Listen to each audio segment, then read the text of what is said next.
भारत में ऐसी कई जगह हैं जहां जाने से हर कोई डरता है।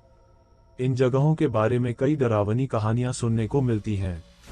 ऐसा ही एक किला है शनिवार वाड़ा, जो भूतिया जगह कहलाता है। भारत की ऐतिहासिक धरोहर शनिवार वाड़ा किला पुणे, महाराष्ट्र का एक प्रमुख पर्यटक स्थल है। ये किला बाजीराव द्वारा बनवाया गया था। शनिवार वाड़ा की नींव 10 जनवरी 1730 को रखी गई।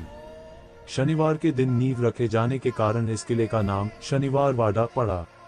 लेकिन कहा जाता है कि इस किले में भूतों का डेरा है और लोग यहाँ जाने से डरते हैं। तो चलिए आपको बताते हैं इस किले की डरावनी दास्तान। इससे पहले आप हमारे चैनल को सब्सक्राइब कर लीजिए। शनिवार वाड़ा किले के साथ एक काला अध्याय भी जुड़ा हुआ है। ऐसा माना जाता है कि बाजीराव की मृत्यु के बाद इस महल में राजनीतिक उथल पुथल का दौर शुरू हो गया था। पेशवा बाजीराव प्रथम के 2 पुत्र थे, बालाजी बाजीराव, जो नाना साहेब के नाम से भी जाने जाते थे, और रघुनाथ राव। बाजीराव प्रथम की मृत्यु के उपरांत नाना साहेब को पेशवा बनाया गया था।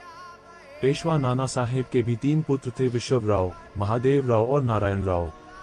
पानीपत की तीसरे युद्ध में नाना साहेब के प्रथम पुत्र विश्वराव की मृत्यु हो गई थी, जिसके बाद उनके दूसरे पुत्र महादेव राव को गद्दी पर बैठाया गया, लेकिन कुछ समय के बाद उनकी भी मृत्यु हो गई।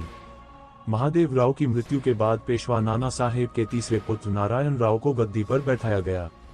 जब नारायण राव गद्दी पर बैठे तब उनकी उम्र मात्र 18 वर्ष थी। लेकिन ये बात उनके काका रघुनाथ राव और चाची आनंदीबाई को सहन नहीं हुई, क्योंकि रघुनाथ राव खुद पेशवा बनना चाहते थे।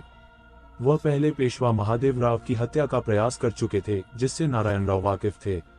सत्ता के लालच में 18 साल की उम्र में नारायण राव की हत्या रघुनाथ राव और उनकी पत्नी आनंदीबाई ने इस महल में करवा दी थी। ये हत्या साल 1773 में कराई गई थी। कहते हैं आज भी नारायण राव अपने चाचा राघोबा को पुकारते हैं, काका माला बचावा। आज भी वहां आने वाले लोगों को ये आवाजें सुनाई देती हैं, जिसे सुनकर लोगों की रूह कांप जाती है। ऐसा माना जाता है कि यहाँ आने वाले कई लोगों ने इस आवाज को सुना और महसूस किया है। अंतिम घड़ी में उनके द्वारा ली गई चीखें आज भी इस किले की 4 दीवारों में गूंजती हैं।